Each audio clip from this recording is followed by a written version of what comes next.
Now, residents in Parry Town, St. Anne are dreading more rainfall as several sections of the community have been flooded with persistent rainfall since Thursday. Local government officials visited the area today, promising immediate action. Giovanni Dennis has that story. Inundated. Another day, another parish. The same concern. Heavy rainfall damaging roads and flooding out homes. This is the Milford Main Road near Ocherius. Nearby is Parry Town, where it has been raining since Thursday. Several residents have been severely impacted. Viola Davis is among them. When I wake up this morning and see water, I say I'm dead now. My children them nearly drowned. The bed wet up, water run through the house and the yard like river. It come like a river I did there. When I look outside, I can't come outside none at all. So I need some help.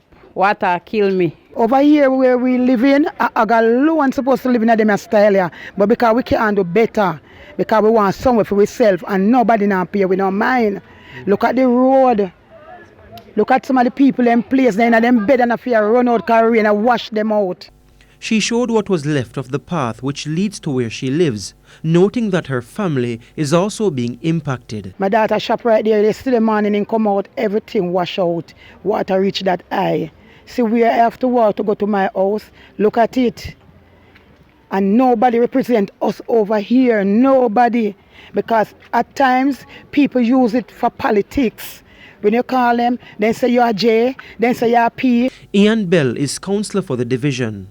Several houses are underwater as we speak. The road up into top Parry Town is completely ripped apart. We are having a drain blockage here. The rain also damaged the road and walkway in sections of the community.